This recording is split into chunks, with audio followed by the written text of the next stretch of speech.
అందరికీ నమస్కారం. కృష్ణం వందే జగద్గురు. ఇక మహాభారతం కథలోకి వెళితే తర్వాత రెండో రోజు రాత్రి దుర్యోధనుడు చాలా బీభత్సం చేస్తాడు.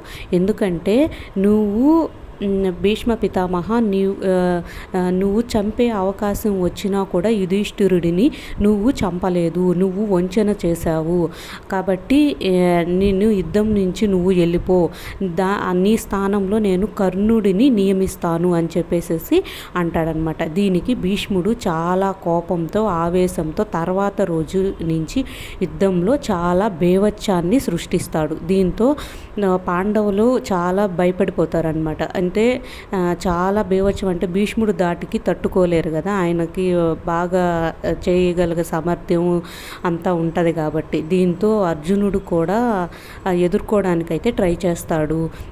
చాలా పాండవుల యొక్క సైన్యం అంతా కూడా ధ్వంసం అయిపోయి ఆఖరికి ఇదే విధంగా 8 రోజులు ఇలానే జరుగుతుంది.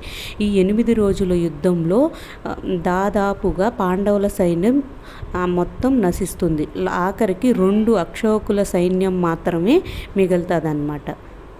తర్వాత వాసుదేవుడు అంటే కృష్ణుడు, పితామహ తక్షణమే నీవు యుద్ధాన్ని ఆపు, లేదంటే నేను వధిస్తాను అని చెప్పి అంటాడనమాట. అప్పుడు భీష్మ పితామహుడు అడ్డు తొలుగు వాసుదేవ, నిన్ను యుద్ధం చేయని అంటాడు. అయితే ఆపడానికి ఎంతో ప్రయత్నిస్తాడు కానీ ఆపలేడు. తర్వాత కృష్ణుడు మొత్తం యుద్ధాన్ని ఆపుతాడనమాట. ఆపేసిన తర్వాత కృష్ణుడు అక్కడ పెద్ద చక్రాన్ని ఎత్తుకుంటాడు భీష్మ పితామహుడిని వధించడానికి. అప్పుడు భీష్మ పితామహుడు వస్తాడనమాట. వచ్చి భీష్మ పితామహుడికి అదేవిధంగా కృష్ణుడికి సంభాషణ జరుగుతుంది.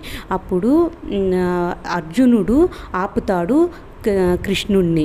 వాసుదేవ, నువ్వు భీష్మ పితామహుడిని వదిలేసేయి, నువ్వు యుద్ధం చేయనని చెప్పావు, నీకు కళంకం అంటతాది అని అంటాడు. అప్పుడు కృష్ణుడు అంటాడు, నాకు ఈ యుద్ధం అయిపోయిన తర్వాత ఎన్నో శాపాలు ఎన్నో మాటల్ని తీసుకోవాల్సి వస్తుంది, నాకు వాటి వల్ల నాకేమీ భయం లేదు అని చెప్పేసేసి అర్జునుడికి చెప్తాడు కృష్ణుడు. తర్వాత నేను చేసిన తప్పేంటి వాసుదేవ అంటాడు. అప్పుడు నీవు అనుకున్న ధర్మాన్నే నువ్వు నమ్మావు, ఎన్నో అధర్మాలు నీ కళ్ళ ముందు జరిగిన ఏటిని నువ్వు ఆపలేకుండా పోయావు కదా పితామహ.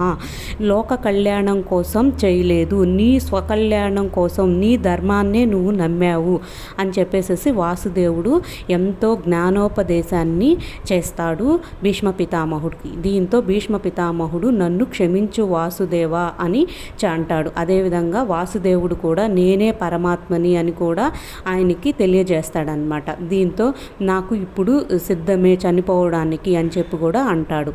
అయితే అంబాదేవి, కాశీ రాకుమార్తె అయిన అంబాదేవి శిఖండిగా జన్మించి ఉంది. ఆమె కనుక యుద్ధ భూమికి వస్తే నా శస్త్రాలను నేను తెగిస్తాను, ఆమెకి మహాదేవుడు వరం కూడా ఉంది కాబట్టి ఇది కూడా పూర్తవుతుంది, ఆమె సంకల్పం కూడా పూర్తి అవుతుంది అని చెప్పేసి చెప్తాడనమాట. ఈ విధంగా యుద్ధ భూమికి ఆమెని రప్పిస్తాడు. ఆమె మగవేషాన్ని ధరించి శిఖండి యుద్ధ భూమికి అయితే వస్తుందన్నమాట.